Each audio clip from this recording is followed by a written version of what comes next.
Hi everybody. So in this video it'll just be kind of whatever I've been doing around the eel pit. As you can see here, I did do a water change and I actually filled it up probably 6 inches deeper than I needed it. So the current temperature is 59 degrees Fahrenheit. I'll eventually keep the depth probably about 3 to 4 feet, but at that point it'll be like standing on the kitchen counter. So then it comes into like me having to crouch over to be down there, which is totally fine eventually, but the fish don't need it yet. I definitely did want to snorkel though while it was deeper. It was freezing cold, but I did want to go in and check out. I got an underwater flashlight, so I wanted to kind of peek back down into the cinder block and see all the eels and look for the catfish. As you see, there's one of the gar. That's going to be a Garados right there. But yeah, it is neat to swim around down here. There's one of the sturgeon, caviar. There's one of the crabs back there, Eugene, roe over there. Then Crunchwrap Supreme, he was curious to see what was going on, why I was in his home. Then you can see he actually swims past the food, then kicks it in reverse. Always interesting to see the eels swim backwards. But yeah, then here it is with the lights on. This is caviar swimming. And I did want to like show this compared to like how the creeks and rivers around me look. So as you can see, I think the sturgeon have plenty of room depth wise. Even when it was shallower, they really only use the bottom, honestly, 6 inches. The eel pit, when I have it kind of walking depth, it's 16 inches when the cinder blocks are out of the water. But I do want to add an albino sterlet, so when I do that I'll probably do the 6 inches higher permanently.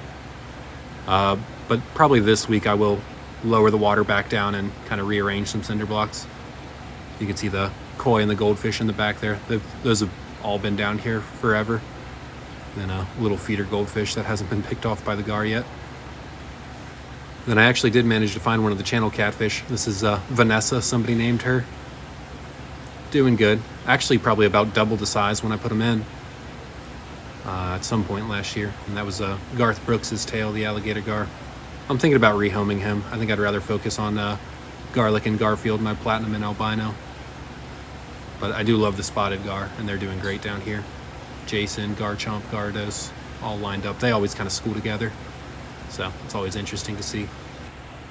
Here is one of the crabs. This will be Crebe, scurrying along. They're doing totally fine, full freshwater, full cold freshwater, no problems at all. But I did want to show, this is what all the kind of creeks and streams around me look like. You can see just gravel bottom, quick flow, too quick for any plants to grow. So these fish are not hurting for plants. They're all too big to use plants, and like I said, the sturgeon can actually get tangled and drown in plants. But yeah, that goes for the eels too. They just really don't utilize plants. This is a pretty typical Midwest, Eastern North America stream or river. You can see not too much vegetation going on. It's pretty much all just gravel. If anything, it's flooded terrestrial vegetation, which would happen in the spring, kind of right in breeding season, where they'll lay their eggs and raise the babies and the vegetation on the sides. But in the main channel, none of these fish are using plants. Here's a fun one though. I did find a little northern water snake while I was out. Always fun to chase them down and grab them. And here's a better look at him now that he's slightly calmer. See, they kind of flatten out their head, make themselves look broader, like they're a copperhead or something. Then we have a small sturgeon feeding intermission here. They are doing amazing. I actually just saw the eels started to eat the pellets today. But anyway, the main point of this video is I went to my buddy's house. He actually has a rainwater cistern too. Like I said, they're not uncommon in older homes in the Midwest. Totally empty. It's hard to tell, but that water's actually crystal clear. You can see straight to the bottom. But I got a IBC tote from him. We also went out and messed with some snakes too. Had some fun. This black racer was not happy to see us, but I was happy to see him, and it's super cool when they kind of do their defensive posturing like this. Always fun. He did manage to grab me a little bit there. But yeah, they are awesome. But anyway, the point of this video is the eel pit mini. I did set up this IBC tote. Kind of the rest of the video is going to be about this. As a grow out, I've got a ton of rare fish coming Thursday this week, so 2 days from when I'm uploading this video. You can see the pit in the corner there. But yeah, this is the tote. So first things I've got to do is take the top of it off and start getting some gravel ready. I just let the gravel kind of run through until it's clear like this. It's not 100%, it'll still cloud up some, but only a couple hours instead of a few days for it to all settle out.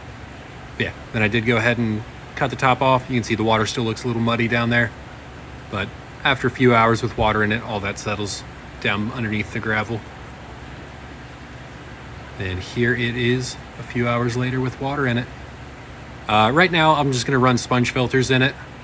I will do water changes pretty frequently. But yeah, like I said, I've got a bunch of cool cold water fish coming. Stuff not too many people have ever even tried to keep in cold water in America, but they are found in colder parts of the world.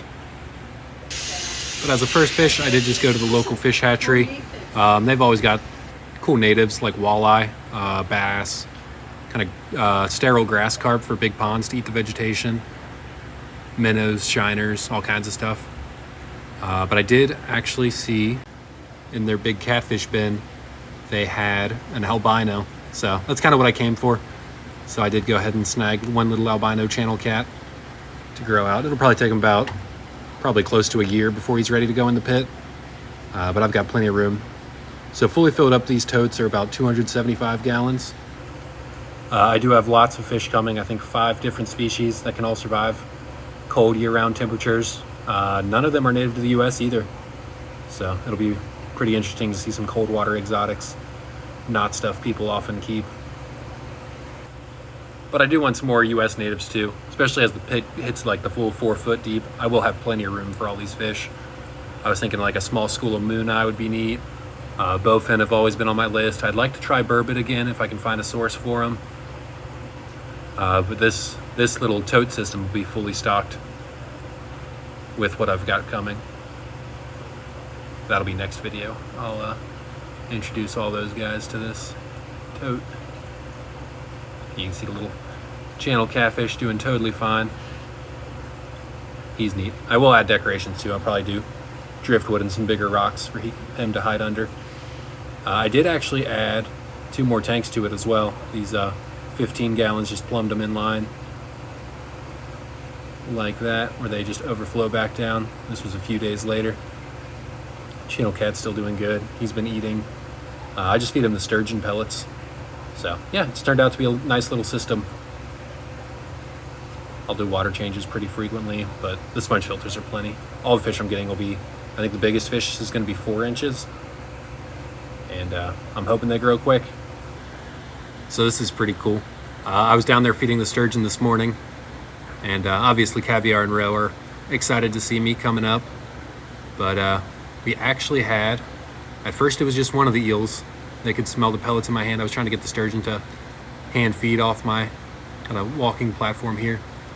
But Melanie came right up, bit my finger there. She came right up, yeah, for some pellets. And pretty much immediately right after, all the eels actually started coming out to feed. So that is amazing to see. Got Melanie there, Ely Dan, Tequila over here, and that is going to be Neil, kind of buried in the gravel up top there. And then big old caviar and roe. Yeah, Ely Dan.